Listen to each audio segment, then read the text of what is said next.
ఈ దినము కొరకు ఏర్పాటు చేయబడిన దేవుని వాక్య భాగముగా రాజుల 2వ గ్రంథము 19వ అధ్యాయము, రాజుల 2వ గ్రంథము 19వ అధ్యాయము మొదటి నుండి 4 వచనములను నేను చదువుతాను. శ్రద్ధగా వినాలని మనం చేస్తూ ఉన్నాను. ప్రభువునందు ప్రియమైన దేవుని సంగమా, ఈ చదివిన వాక్య భాగము మనకు బాగా పరిచయమైన వాక్య భాగమే. ఎన్నో మారులు ఈ యొక్క ఉపవాస ప్రార్థనలలో లేక ఏదైనా ఒక సమస్య ఆపద వచ్చినప్పుడు దేవుని యొద్ద నుంచి ప్రార్థన సహకారం కొరకు మనం ఆలోచన చేస్తూ ఉన్నప్పుడు ఈ వాక్యము మనకు బాగా జ్ఞాపకమునకు వస్తుంది. అయితే ఈరోజు మరలా ఆ వాక్యము ద్వారానే దేవుడు మనతో మాట్లాడుటకు ఇష్టపడుతూ ఉండగా మనము కొన్ని విషయాలు ఈ యొక్క వాక్యంలో నుంచి నేర్చుకుందామండి. మనకు ఈ చదివిన 4 వచనాలు అర్థం కావాలి అనంటే 18వ అధ్యాయము కూడా మనకు కొంచెం అర్థం కావాల్సిన అవసరం ఉంది. ఈ 2 అధ్యాయాల్లో మనం చూస్తూ ఉన్నప్పుడు ప్రియమైన దేవుని సంగమా, ఇక్కడ యోధారాజు అయినటువంటి హిజ్కియా కనిపిస్తారు. అలాగే అష్షూరు రాజు అయినటువంటి సన్హెరీబు మనకు కనిపిస్తూ ఉంటాడు. వారి మీదకి యుద్ధమునకు వచ్చినప్పుడు జరిగినటువంటి సంఘటన ఈ 2 అధ్యాయాలలో మనకు కనిపిస్తూ ఉంటుంది. అయితే ఈ 2 అధ్యాయాలలో ఒక 4 సంగతులను 4 విషయాలను మనము ఈ పూట ధ్యానము చేయబోతూ ఉన్నాం. 18వ అధ్యాయము నుంచి 2 విషయాలు మనము ధ్యానం చేయబోతూ ఉన్నాం. మొదటి నుండి 12 వచనముల్లో ఉన్నటువంటి సారాంశం ఏమిటంటే, ఆ 12 వచనముల సారాంశము ప్రక్షాళన అంటారు. ఏంటండి? ప్రక్షాళన. 18వ అధ్యాయము మొదటి 12 వచనాలు మనం ఆలోచన చేస్తూ ఉన్నప్పుడు అక్కడ ప్రక్షాళన జరిగినట్లుగా మనకు కనిపిస్తూ ఉంటుంది. తర్వాత 13వ వచనము నుండి 37వ వచనము వరకు ప్రమాదము. మొదటి 12 వచనాలు ప్రక్షాళన, తర్వాత 13 నుంచి 37 వరకు ప్రమాదము. ఇది 18వ అధ్యాయం అటువంటి సారాంశము. ఇప్పుడు మనము 19వ అధ్యాయంలోనికి వచ్చి మనము ఆలోచన చేస్తూ ఉన్నప్పుడు మొదటి నుండి 19 వచనాలు, 19వ అధ్యాయము మొదటి నుండి 19 వచనములు ప్రార్థన కనిపిస్తుంది. అలాగుననే 20వ వచనము నుండి 37వ వచనము వరకు ప్రార్థనకు ప్రతిఫలము కనిపిస్తుంది. అంటే ఈ 2 అధ్యాయాల్లో 4 విషయాలు. మొదటి 18 అధ్యాయములో ప్రక్షాళన, ప్రమాదము కనిపిస్తుంది. 19వ అధ్యాయంలో ప్రార్థన, ప్రార్థనకు ప్రతిఫలము మనకు కనిపిస్తూ ఉంది. అయితే ప్రభునందు ప్రియమైన దేవుని సంగమా, మనము ప్రార్థన చేయడము ఎంత ప్రాముఖ్యమో ప్రార్థన కంటే ముందు ప్రక్షాళన అంత ప్రాముఖ్యమైనది. మనము ప్రక్షాళన చేసుకోకుండా ఎంత ప్రార్థన చేసినా ఆ ప్రార్థనకు ప్రతిఫలం అనేటువంటిది రాదు.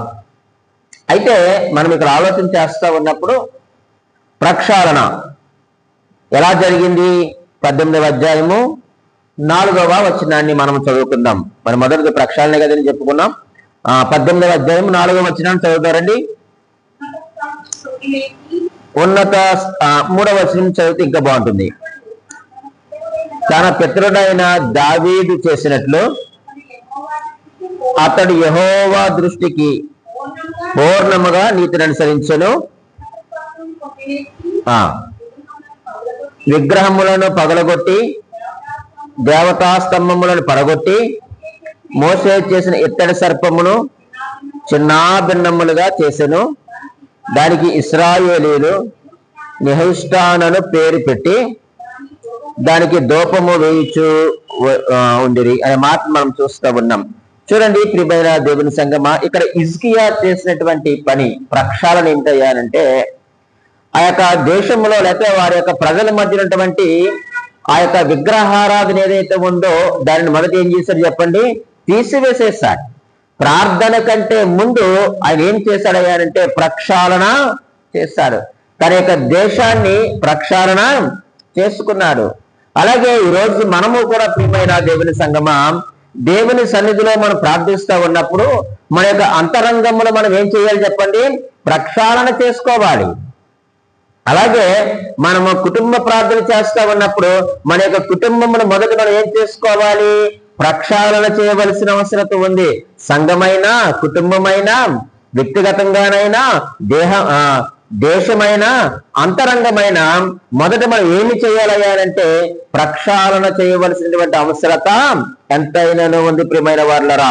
ఎందుకంటే మన హృదయంలో మనము విగ్రహాలు పెట్టుకొని, మన హృదయంలో మనము పాపాన్ని పెట్టుకొని, మన యొక్క హృదయంలో మనము అపవిత్రతను పెట్టుకొని, మన యొక్క హృదయంలో మనము అవిశ్వాసమును పెట్టుకొని, మన యొక్క హృదయంలో మనము అవిధేయతను పెట్టుకొని మనం ఎంత ప్రార్థన చేసినా ప్రార్థనకు సరైనటువంటి జవాబు రాదు. ఇక్కడ మనము దాన్ని చాలా క్లియర్ గా మనం చూడగలుగుతాం. ప్రక్షాళన జరిగిన తర్వాతే వారు ప్రార్థన చేస్తారు. వారు ప్రార్థన చేసిన తర్వాతే ఆ ప్రమాదం నుంచి తప్పించబడి వారికి ప్రతిఫలం వచ్చింది. ఇవన్నీ కూడా మనకు అక్కడ చాలా స్పష్టంగా దేవుని యొక్క వాక్యంలో మనకు కనిపిస్తూ ఉన్నాయి. సో కాబట్టి ప్రభువునందు ప్రియమైన దేవుని సంగమా, మన యొక్క ఆధ్యాత్మిక జీవితానికి సిద్ధపాటు అనేటువంటిది చాలా ప్రాముఖ్యము అని దేవుని వాక్యమే సెలవిస్తూ ఉంది. చూడండి, ఆమోసు గ్రంథము 4వ అధ్యాయము 12వ వచనములో ఎంత చక్కని మాట, మనందరికీ తెలిసినటువంటి మాట ప్రియమైన వారులారా. 4వ అధ్యాయము 12వ వచనములో ఇలాగ రాయబడి ఉంది, కాబట్టి ఇశ్రాయేలీయులారా మీ ఎడల నేను ఇలాగుననే చేయుదును గనుక ఇశ్రాయేలీయులారా మీ దేవుని సన్నిధిని కనబడుటకై మీరేం చేయాలట, సిద్ధపడండి. ఈ రోజు మనము దేవుని సన్నిధిలో కనిపించడానికి సిద్ధపడాలి. మనం సిద్ధపాటు కలిగి ఉండాలి. సిద్ధపాటు లేకుండా మనము దేవుని సన్నిధికి రాకూడదు. మనం ప్రక్షాళన చేసుకోకుండా అపవిత్రతతో, అవిధేయతతో మనము దేవుని దగ్గరికి వచ్చి నేను ప్రార్థన చేస్తే నేను ఏదో పొందుకుంటాను అని అనుకుంటే అది మన యొక్క అమాయకత్వం అవుతుంది ప్రియమైన వాళ్ళారా. కాబట్టి దేవుని వాక్యం ఏమి సెలవిస్తున్నాయా అనంటే ఆధ్యాత్మిక జీవితానికి సిద్ధపాటు చాలా చాలా ప్రాముఖ్యమైనది. మీ దేవుని సన్నిధిని కనబడడానికి లేక వెళ్ళడానికి సిద్ధపాటు కలిగి ఉండండి. సిద్ధపడి దేవుని సన్నిధికి వెళ్ళండి. మీరు ఆచారముగా మీరు దేవుని సన్నిధికి రావద్దు. వెళ్ళాలి కాబట్టి మనము దేవుని సన్నిధికి రాకూడదు. సిద్ధపాటు అనేటువంటిది చాలా ప్రాముఖ్యమైనది అన్న విషయాన్ని మనము ఆలోచన చేయవలసినటువంటి అవసరం ఉంది. ఎందుకంటే మన హృదయంలో లేక మన అంతరంగంలో మన పాపాన్ని పెట్టుకొని ప్రభు దగ్గరకు వచ్చి ప్రార్థన చేస్తే ఆయన వింటాడంటారా? వినరు ప్రియమైన వాళ్ళరా. దేవునికి ఆయాసకరమైనవన్నీ మన హృదయంలో పెట్టుకొని నామకార్థముగా మన ప్రభు దగ్గరకు వచ్చి నేను ప్రార్థన చేస్తే ప్రభువు నాకు సహాయం చేస్తాడు, లేకపోతే నేను ప్రార్థన చేస్తే నా ప్రార్థన విని నా ప్రార్థనకు జవాబులు ఇచ్చేస్తాడు, నేను అడిగింది పొందేసుకుంటాను అని అనుకుంటే దానంతటా మూర్ఖత్వం మరొకటి ఉండదని నేను మీకు ప్రేమతో తెలియచేస్తా ఉన్నాను. ప్రియమైన దేవుని సంగమం, ఆయన చేసినటువంటి పని ఉన్నత స్థలములను పడగొట్టాడు, అలాగే విగ్రహములు తీసివేశాడు, దేవతా స్తంభములను తీసివేసినట్లు అక్కడ మనం చూస్తూ ఉంటున్నాం. మొత్తం వాటన్నిటిని కూడా చిన్నాభిన్నం చేసేసాడు. మొత్తం ప్రక్షాళన చేసినట్లుగా అక్కడ మనం చూస్తూ ఉన్నాం. తర్వాత 5వ వచనంలో ఏమనండి, అతడు ఇశ్రాయేలీయుల దేవుడైన యెహోవా యందు విశ్వాసం ఉంచిన వాడు. ఈరోజు మనము దేవుని పైన ఎప్పుడు అత్యధికమైన విశ్వాసాన్ని నిలపగలుగుతామయ్యానంటే ఎప్పుడైతే మనలో ఉన్నటువంటి ఆ యొక్క విగ్రహాలు ఏవైతే ఉన్నాయో, అంటే దేవుని పైనటువంటి ప్రేమను చల్లార్చేవన్నీ కూడా విగ్రహాలే. వాటిని మనము తీసివేయాలి. తీసివేసినప్పుడే మనము దేవుని పైన సంపూర్ణంగా విశ్వాసాన్ని ఉంచగలుగుతాం. నాకు బాగా నచ్చిన మాట 6వ వచనంలో ఎంత గొప్ప మాట ప్రియమైన దేవుని సంగమా, అతడు యెహోవాను హత్తుకొని. చూడండి, ఆ మాట మీరు అండర్లైన్ చేసుకోండి. ఎప్పుడు మనము దేవుణ్ణి హత్తుకుంటాం? ఎప్పుడు మనము దేవుని హత్తుకుంటాం? ఎప్పుడు దేవుని పని మనకు విశ్వాసం ఉంటుందయా అని అంటే మన యొక్క హృదయములను, మన యొక్క అంతరంగములను, మన యొక్క ఆలోచనలను, మన యొక్క ఉద్దేశములను, మన యొక్క తలంపులను, మన యొక్క బ్రతుకును మనము ప్రక్షాళన చేసినప్పుడు మాత్రమే మనము దేవుణ్ణి హత్తుకుంటాం. ఈయన హత్తుకోవడానికి కారణాలు పైన ఉన్నాయి. దేవుని హత్తుకోవడం అంటే ఏంటండి? ఎలా హత్తుకోగలుగుతాం దేవుని మనము అనంటే వాక్యము చదువుట ద్వారా మనం ప్రతిరోజు హత్తుకుంటాం. ప్రార్థన చేయడం ద్వారా ప్రతిరోజు దేవుని మనము హత్తుకొనే ఉంటాం. దేవుణ్ణి హత్తుకోవడం అంటే అది ప్రత్యేకమైన ప్రక్రియని కాదు, అది అనుదినము జరిగేటువంటి ప్రక్రియ. నువ్వు వాక్యం చదువుతున్నప్పుడు నువ్వు దేవుణ్ణి హత్తుకుంటావు, ప్రార్థన చేస్తా ఉన్నప్పుడు నువ్వు దేవుణ్ణి హత్తుకుంటావు. దేవుణ్ణి హత్తుకోవడం అంటే అదే. ఇంకా చూడండి తర్వాత ఏమాడు, ఆయనను వెంబడించుటలో, ఆ మాట అండర్లైన్ చేయండి. ఎప్పుడు మనము ఆయన వెంబడించగలుగుతాం? మనం హత్తుకున్నప్పుడే మనం వెంబడించగలుగుతాం. ఎప్పుడు హత్తుకుంటామంటే మన జీవితాన్ని ప్రక్షాళన చేసుకున్నప్పుడు మాత్రమే మనము హత్తుకోగలుగుతాం. చూసారా, ఇది ఒకదానికొకటి లింకు. ఈ ఆధ్యాత్మిక జీవితంలో ఒకదానికొకటి లింక్ ఉంటుంది. ప్రియమైన దేవుని సంగమం, దేనిని మనం వేరు చేయడానికి వీలు లేదు. ప్రక్షాళన చేసుకున్నాడు కాబట్టి దేవుని హత్తుకున్నాడు కాబట్టి ఆయన ఏం చేస్తున్నాడట? వెంబడించుటలో వెనక తీయలేదట. దేవుని వెంబడించట్లో వెనతీయలేదు. మూడవదిగా మనం ఆలోచన చేస్తే మోసేకు ఆజ్ఞాపించిన ఆజ్ఞలన్నిటినీ గాయకొనుచుండెను. నువ్వు ఎప్పుడు దేవుని యొక్క చిత్తం చేస్తావంటే ఆయన వెంబడించినప్పుడు. హత్తుకున్నాడు, వెంబడించాడు, దేవుని యొక్క ఆజ్ఞలు గాయకుండా దేవుని చిత్తాన్ని చేస్తాడు. అంతే కదండి. ఆజ్ఞలు గాయకోవడం అంటే ఏంటి? దేవుని చెప్పింది వినడమే, దేవుని యొక్క చిత్తము చేయడమే. హిజ్కియా చూడండి ప్రియమైన దేవుని సంగమా, దేవుని యొక్క చిత్తాన్ని చేయడానికి ఇష్టపడ్డారు. ఎవరైతే దేవుని యొక్క చిత్తాన్ని చేస్తారో దేవుడు వారిని విడిచిపెట్టడు. దేవునికి ఇష్టంగా ఎవరైతే బ్రతుకుతారో, ఎవరైతే ఆయన వెంబడిస్తారో, ఎవరైతే ఆయన హత్తుకుంటారో వారిని దేవుడు ఎప్పుడు కూడా విడిచిపెట్టేవాడు కానే కాదు. 7వ వచనం చదవండి, దేవుడు ఎంత గొప్ప కార్యం చేశాడో చూడండి. కావున అంటే ఇదంతా జరిగిన తర్వాత, కాబట్టి కావున అంటే హత్తుకున్నాడు కావున, వెంబడించాడు కావున, ఆజ్ఞలు గైకొన్నాడు కావున యెహోవా అతనికి ఎలా ఉండట? తోడుగా ఉండెను. ఆ మాట మీరు అండర్లైన్ చేసుకోండి.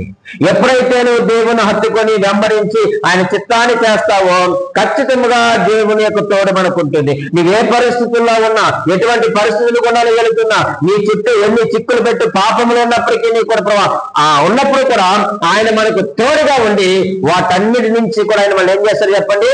విడిపిస్తాడు. ఇంకేమన్నారు? తను వెళ్ళిన చోట నెల అతడు జయము పొందెను. వెళ్ళిన చోట అండర్లైన్ చేసుకున్నమాట. ఆయన అడుగు పెట్టి ప్రతి స్థలములో ఆయన ఎక్కడికైతే వెళుతున్నాడో, ఏ రాజ్యంలోనికి వెళుతున్నాడో, ఏ భూమి మీద కాలు పెడుతున్నాడో, ఏ స్థలములో ఆయన కాలు పెడుతున్నాడో ఆ యొక్క ప్రతి స్థలమును వెళ్ళిన చోటల్లా కూడా దేవుడు నీకు ఎక్కడ తోడుగా ఉంటాడంటే నీవెక్కడికి వెళ్ళినా ఆయన లేని చోట అంటూ లేదు ఈ విశ్వంలో. కాబట్టి ఆయన తోడు మనకు కావాలి అంటే పైన 3 మనం ఖచ్చితంగా చెయ్యాలి. నువ్వు అడుగుపెట్టి ప్రతి స్థలములో దేవునికి తోడుగా ఉంటాడు. అంత మాత్రమే కాదండి, అతడు జయము పొందెను అనేటువంటి మాటను చూస్తూ ఉన్నాం. నీకు దేవుడు విజయాన్ని ఇవ్వాలి అనంటే నీవు తప్పనిసరిగా దేవుణ్ణి హత్తుకోవాలి, ఆయన వెంబడించాలి, ఆయన యొక్క చిత్తమును మనము చేయాలి. చేయకపోతే దేవుడు మనకు తోడుగా ఉండడు. మనం వెళ్ళి ప్రతి చోట మనకి విజయాన్ని ఇవ్వడు. ఈ రోజు ఏదైనా కావచ్చు, నీ ఉద్యోగ స్థలంలో కావచ్చు, వ్యాపార స్థలంలో కావచ్చు, నువ్వు చదువుకునేటువంటి స్థలంలో కావచ్చు, ఎక్కడైనా కావచ్చు, నీ వివాహ జీవితంలో కావచ్చు, దేవుడు నీకు తోడుగా ఉండి నీకు విజయాన్ని, జయమును అనుగ్రహించాలి అంటే ఖచ్చితంగా ప్రక్షాళన అనేటువంటిది చాలా ప్రాముఖ్యమైనది. ఆ సంగతిని మనము గ్రహించవలసిన వారుగా మనమున్నాం ప్రియమైన దేవుని సంగమా. అయితే ఆ 13 నుంచి 37 వరకు చూస్తే అక్కడ మనకి ఏమి కనిపిస్తున్నాయి అంటే ప్రమాదము కనిపిస్తా ఉంది. ఏం కనిపిస్తుందండి? అక్కడ ప్రమాదము కనిపిస్తా ఉంది. మీరు చదవండి. తర్వాత రాజు అయిన హిజ్కియా వెలుబడిలో 14వ సంవత్సరం మందు అష్షూరు రాజైన సన్హెరీబు యూదా దేశమందున్న ప్రాకారము గల పట్టణములన్నిటి మీదకి వచ్చి వాటిని పట్టుకొనగా అని మనం చదువుతా ఉన్నప్పుడు 37 వరకు అంతా కూడా ఇది మనకు ప్రమాదమే కనిపిస్తా ఉంది.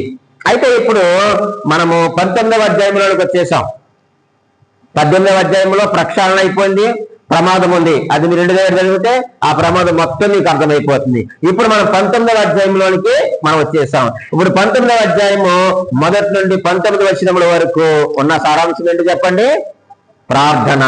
ప్రార్థన చూడండి, 19వ అధ్యాయము మొదటి వచనాన్ని మనం చదువుకుందాం. చదవండి. హిజ్కియా తన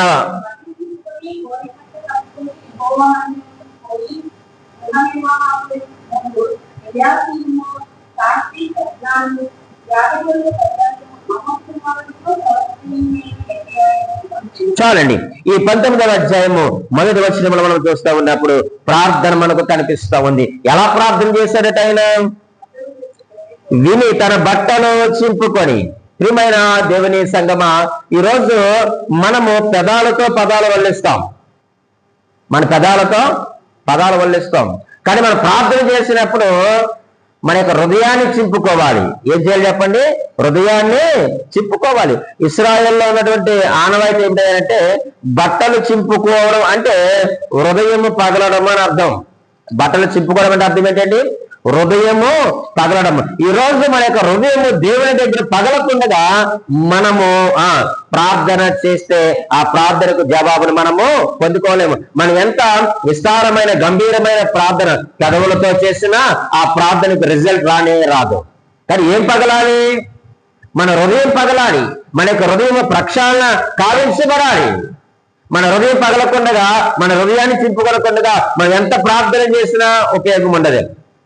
మీకు ఒక మాట జ్ఞాపకం చేయమంటారా? కొబ్బరికాయ ఎందుకు కొడతారో తెలుసండి? కొబ్బరికాయ అన్యులు ఎందుకు కొడతారో తెలుసా? వారికి ఇప్పుడు తెలియదు.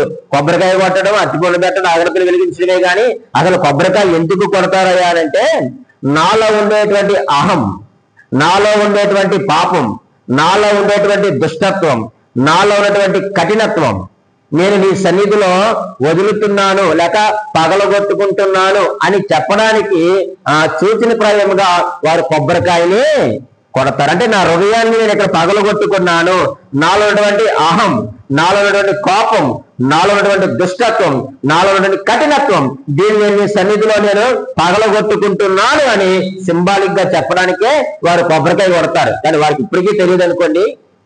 కానీ ఈరోజు మనము జీవము కలిగిన దేవుని సన్నిధిలో మనం ఉన్నాం కాబట్టి మనం ఏం పగలగొట్టుకోవాలి అని అంటే మన యొక్క హృదయము పగలాలి. దేవుని దగ్గర మన హృదయాన్ని మనము చింపుకోవాలి.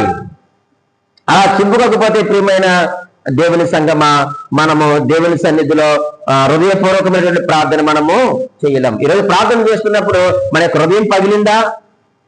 చూడండి, వారు పశ్చాత్తాపంతో ప్రార్థన చేశారు దేవుని సన్నిధిలో. ప్రార్థన చేసిన వెంటనే వారికి చక్కని ప్రోత్సాహం దొరికిందండి. 19వ అధ్యాయం 5-6 వచనాలు చదవండి. 19వ అధ్యాయము 5-6 వచనాలు ఎంత చక్కని ప్రోత్సాహము. రాగా యెషయా వారితో ఇట్లా, నేను మీ యజమానునికి ఈ మాట తెలియచేయండి, యెహోవా సెలవిచ్చినదేమనగా అష్షూరు రాజు పనివారు నన్ను దూషింపగా నీవు వినిన మాటలకు నీవు భయపడద్దు. ఎప్పుడైతే ప్రార్థన చేస్తా ఉన్నారో ప్రియమైన వాళ్ళారా, వెంటనే దేవుని యొక్క సేవకుల ద్వారా ప్రోత్సాహం వచ్చింది. దేవునికి మహిమ కలుగును గాక. చూడండి ఎంత గొప్ప ధన్యత. ఈరోజు మనం ప్రార్థన చేస్తా ఉన్నప్పుడు మనకు చక్కని ప్రోత్సాహాలు వస్తూ ఉంటాయి. ఈరోజు అటువంటి ప్రోత్సహించేటువంటి స్నేహితులు, పరిశుద్ధులు మీకున్నారా? నీ సేవకుడిని ప్రోత్సహిస్తా ఉన్నాడు. అక్కడ యెషయా గారు కూడా అని అంటున్నాడు, అయ్యా నీవు భయపడవద్దు. ఆయన ఏమన్నాడు? తోడుగా ఉన్నాడని ఆయనే చెప్పాడు. ఇక్కడ సేవకుడి ద్వారా ఆయనకి చక్కని ప్రోత్సాహం వచ్చింది.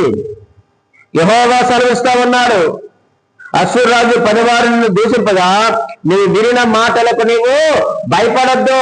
ఈ రోజు నువ్వు ఎప్పుడైతే ప్రభు దగ్గర పశ్చాత్తాపడి నీ హృదయం పగిలి ప్రార్థన చేస్తున్నావో ఖచ్చితంగా దేవుడు నీకు ప్రోత్సాహాన్ని అందిస్తాడు, నీకు ధైర్యాన్ని ఇస్తాడు, నీకు భద్రతనిస్తాడు, నిన్ను ప్రోత్సహించి నిన్ను ఇంకా ప్రార్థనలో బలపరుస్తాడు.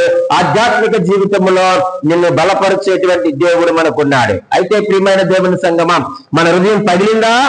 పగిలితే పశ్చాత్తాపం వస్తుంది. పశ్చాత్తాపం వచ్చిందా నీకు ప్రోత్సాహం వస్తుంది దేవుని యొద్ద నుంచి, సేవకుడి దగ్గర నుంచి వస్తుంది, అలాగే దేవుని దగ్గర నుంచి కూడా వస్తుంది. ఈరోజు మన యొక్క హృదయం అహం పగలకుండగా, దుష్టత్వం పగలగొట్టుకోకుండా, అసూయని పగలగొట్టుకోకుండా, కోపాన్ని పగలగొట్టుకోకుండా, అలాగే ద్వేషాన్ని పగలగొట్టుకోకుండా మనం ఎంత ప్రార్థన చేసినా దేవుని దగ్గర నుంచి మనకి ఏం రావాలంటే ప్రోత్సాహం రాదు. సేవకుని దగ్గర నుంచి కూడా ప్రోత్సాహం రాదు.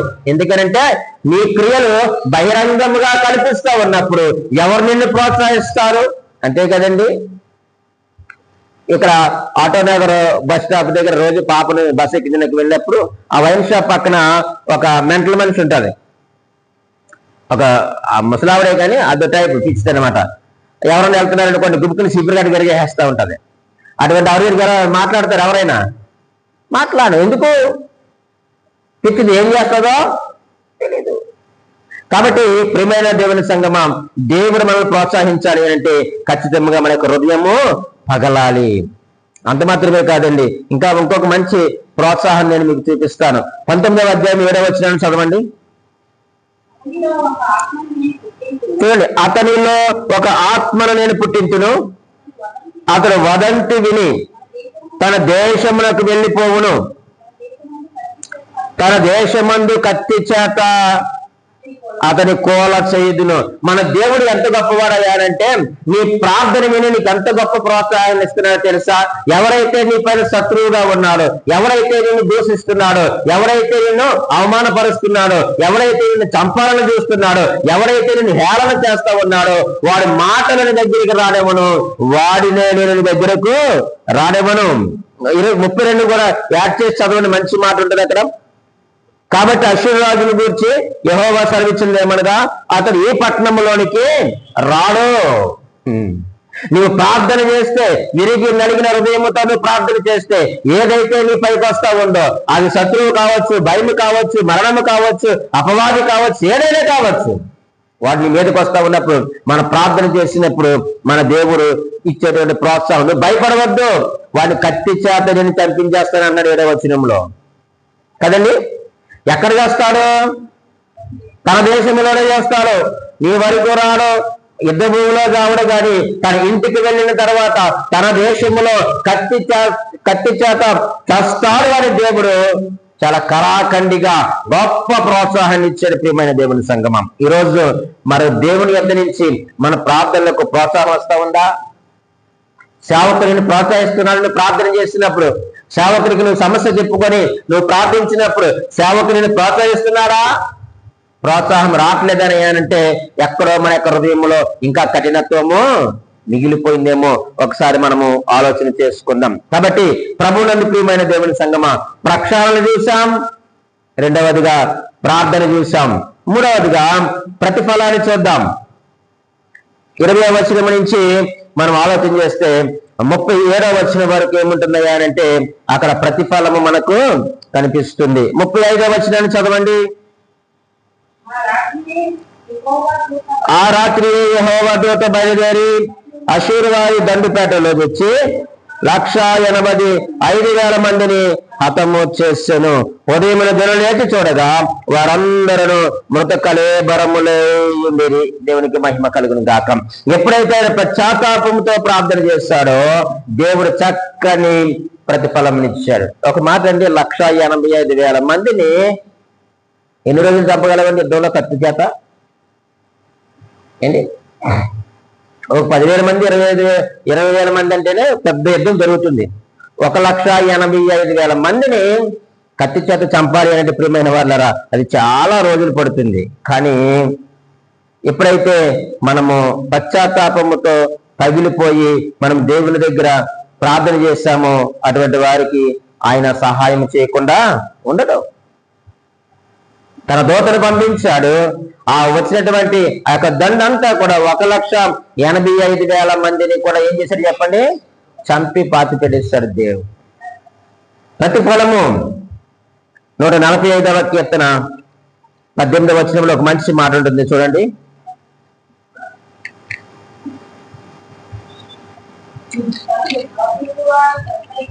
తనకు మొర్రపెట్టు వారికి అందరికీ తనకు నిజముగా మొర్రపెట్టు వారందరికీ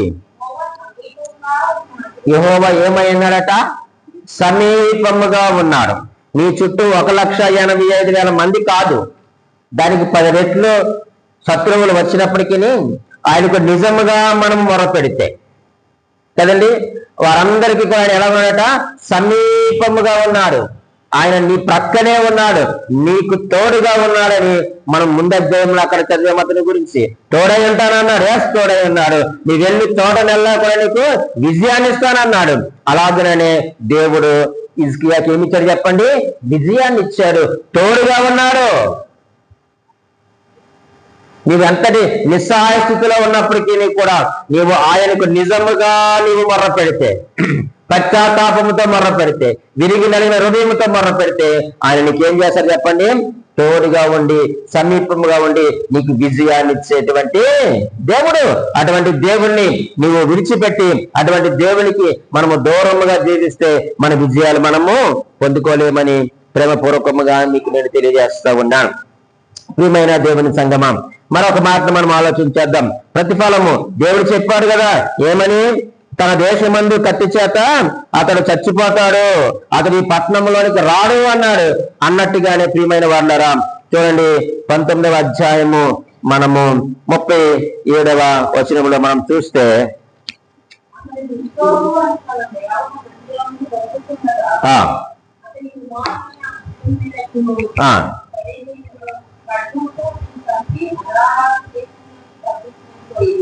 చాలండి. ఇక్కడ మనం ఆలోచన చేస్తే ప్రియమైన వాళ్ళరా, ఆయన ఎక్కడికి వెళ్ళిపోయాడట? తన యొక్క దేశానికి వెళ్ళిపోయాడు కదండి. తన యొక్క దేశానికి వెళ్ళిపోయిన తర్వాత తన దేవత మందిరం ముందు మ్రొక్కుచుండగా అతని కుమారులైన అద్రేమిలేకును షరేజరును ఖడ్గముతో అతను ఏం చేశారట? చంపి అనే మాట మనం చూస్తా ఉన్నాం. దేవుడు నమ్మదగిన వాడు. ఆయన వాగ్దానము చేశాడంటే ఆ యొక్క వాగ్దానము నెరవేర్చే దేవుడు. నీ శత్రువులను నీ కాలు క్రింద నీకు పీఠముగా చేస్తాడంటే అలాగే చేసేటువంటి దేవుడు. హిజ్కియాకి మాట ఇచ్చాడు. ఇచ్చిన రీతిగానే తన దేశమందు ఆ యొక్క నినివే పట్టణములో ఆయన ఏమైపోయి చెప్పండి? ఆయన చచ్చిపోయినట్లుగా మనం చూస్తూ ఉన్నాం. 36 నుంచి ఆ మాట ఉంది. అష్షూరు రాజు అయిన సన్హెరీబు తిరిగిపోయి నినివే పట్టణముకు వచ్చి నివసించిన తర్వాత అన్నాడు. నినివే పట్టణము అష్షూరుకు రాజధాని. నినివే పట్టణము అష్షూరుకు రాజధాని. ఆ యొక్క తన రాజధానిలోనే సన్హెరీబుని దేవుడు హతమార్చాడు. ఎంత గొప్ప దేవుడు ప్రియమైన దేవుని సంగమా.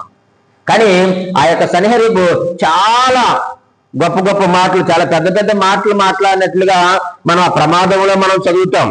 మనం 18వ అధ్యాయము ఆ యొక్క 13 నుంచి 35 చూస్తే దేవుని గురించి ఎన్నో గొప్ప గొప్ప మాటలు చెప్తూ మీ దేవుడు కాపాడతాడా, జీవము కలిగిన దేవుడా అంటూ ఆయన ఏమంటాడంటే 34వ వచనం, 18వ అధ్యాయం 34వ వచనంలో అంటారు, హమాద దేవతలు ఏమైపోయారు, అర్పాదు దేవతలు ఏమైపోయారు, సపర్వాయిము దేవతలు ఏమైపోయారు, బేనా యుబాను వారు దేవతలు ఏమైపోయారు, షోమ్రోను దేవతలు మా చేతిలో నుంచి ఆ పట్టణాలు విడిపించారా అని ఈయన చాలా ప్రగల్భాలు పలికాడు ప్రియమైన వాళ్ళరా. కానీ చాలా గట్టిగా కౌంటర్ వేశాడు, కానీ సరిగ్గా ఎన్కౌంటర్ చాలా స్ట్రాంగ్ గా ఉంటుందండి ప్రియమైన వాళ్ళు. నాకు బాగా నచ్చిన మాట చూడండి, 19వ అధ్యాయము 18వ వచనము. ఎంత చక్కని మాట.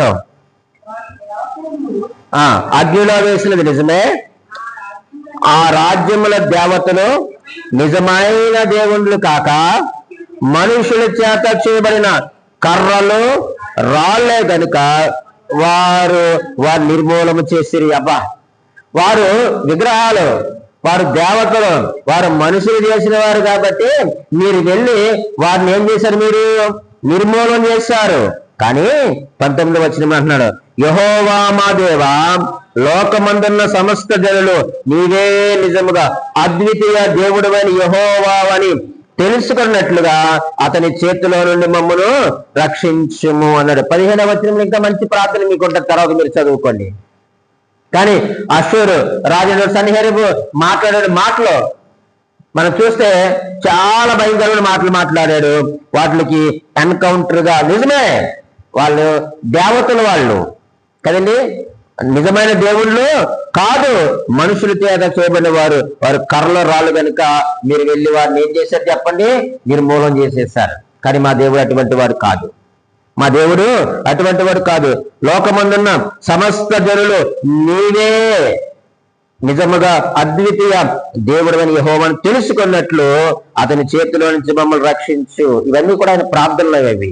ఈ అంశాలన్నీ కూడా ప్రార్థనలో అంశాలు. ప్రార్థన చేసినాడు కాబట్టి దేవుడు వారికి ఏమి చెప్పండి, ప్రతిఫలం ఇచ్చినట్లుగా మనం చూస్తూ ఉన్నాం. ఈరోజు ప్రభు నందు ప్రియమైన దేవుని సంగమా, మనం దేవుని సన్నిధిలో కనబడడానికి సిద్ధపాటు కలిగిన వారిగా మనం రావాలి.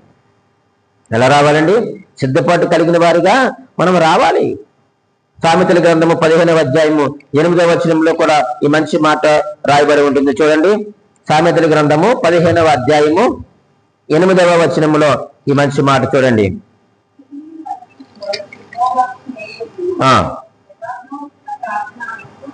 చూడండి, యథార్థవంతుల ప్రార్థన ఆయనకు ఆనందకరము. ఆయన ఆనందించేటువంటి ప్రార్థన మనం చేయగలుగుతున్నామా? ఈరోజు ప్రియమైన దేవుని సంగమా, మనం యథార్థంగా ఉండి ఆయనకు ప్రార్థన చేద్దాం. మనం ఎక్కడ తప్పిపోయామో, ఎక్కడ పడిపోయామో, ఎక్కడ ఆగిపోయామో, ఏంటి ఎక్కడ విగ్రహాలు దాచామో ఏమో, మన హృదయంలో, మన ఆలోచనలో, మన తలంపులో ఏ విగ్రహం ఉందో అది నీకే తెలుసు, అది నాకే తెలుసు. ఎక్కడ తప్పిపోయామో అది నాకే తెలుసు, ఎక్కడ తప్పిపోతున్నామో అది మీకే తెలుసు. కాబట్టి ఆయన సన్నిధిలో మనము పగిలిపోదామా? ప్రియమైన దేవుని సంగమా, దేవుని ఎదుట నువ్వు ప్రక్షాళన చేసుకుని దేవుని దగ్గరికి రా. నువ్వు ప్రార్థన చేయి. నువ్వు ప్రార్థన చేయడమే కాదు, నీకు ప్రోత్సాహం దొరికింది. ప్రోత్సాహంతో పాటు నీకు ప్రతిఫలము కూడా దేవుడు ఇచ్చాడు. ఇజ్రాయేలుకి ఇచ్చిన దేవుడు ఈరోజు నీకు నాకు కూడా ప్రతిఫలం ఇవ్వడానికి ఆయన సిద్ధంగా ఉన్నాడు. ఆయన హిజ్కియా పొందుకోవడానికి కారణం ఏంటంటే తన బట్టలు చింపుకున్నాడు, తన యొక్క హృదయాన్ని చింపుకున్నాడు, ప్రభు దగ్గర పశ్చాత్తాపడ్డాడు, విరిగి నడిగిన హృదయంతో ప్రార్థించాడు, యథార్థంగా ప్రార్థన చేశాడు, నిజముగా మొర్ర పెట్టాడు. కాబట్టి యెహోవా ఆయనకు సమీపముగా ఉన్నాడు. ఆయనకు సమీపముగా ఉన్న దేవుడే ఈరోజు మనకును సమీపముగా ఉన్నాడు. అయితే నీ హృదయము, నా హృదయము ప్రభు దగ్గర పగిలిందా లేదా అనేది మనము ఆలోచన చేయవలసిన అవసరం ఉంది. కాబట్టి ఇదే అనుకూలమైనటువంటి సమయం. ఒక మాట 69వ కీర్తన 13వ వచనాన్ని చూద్దామండి. 69వ కీర్తన 13వ వచనం. యెహోవా, అనుకూల సమయమున నేను నిన్ను ప్రార్థించుచున్నాను. దేవా, నీ కృపా బాహుల్యమును బట్టి, నీ రక్షణ సత్యమును బట్టి నాకు ఉత్తరమివ్వా. యెహోవా, అనుకూల సమయమున నేను నిన్ను ప్రార్థిస్తున్నాను. ఏది అనుకూల సమయం? ఇది అనుకూలమైన సమయం. ఇది అనుకూలమైన సమయం. ఇదిగో మిక్కిలి అనుకూలమైన సమయం. ఈ అనుకూలమైన సమయంలో ప్రియమైన దేవుని సంగమా, మనము ప్రార్థన చేద్దామా? విరిగి నడిగిన హృదయంతో ప్రార్థన చేద్దామా? పశ్చాత్తాపంతో మనం ప్రార్థన చేద్దామా? మన యొక్క హృదయమును ప్రభు దగ్గర పగలగొట్టుకుందామా? మనలో ఉన్నటువంటి అహంకారము, మనలో ఉన్నటువంటి దుష్టత్వము, మనలో ఉన్నటువంటి కఠినత్వము, మనలో ఉన్నటువంటి పాపపు స్వభావము, అవిధేయతను, అవిశ్వాసమును ప్రభు పాదముల దగ్గర మనం పగలగొట్టుకుందాం. యథార్థముగా మనం ప్రార్థన చేద్దాం. సిద్ధపడదాం ఆయన సన్నిధిలో.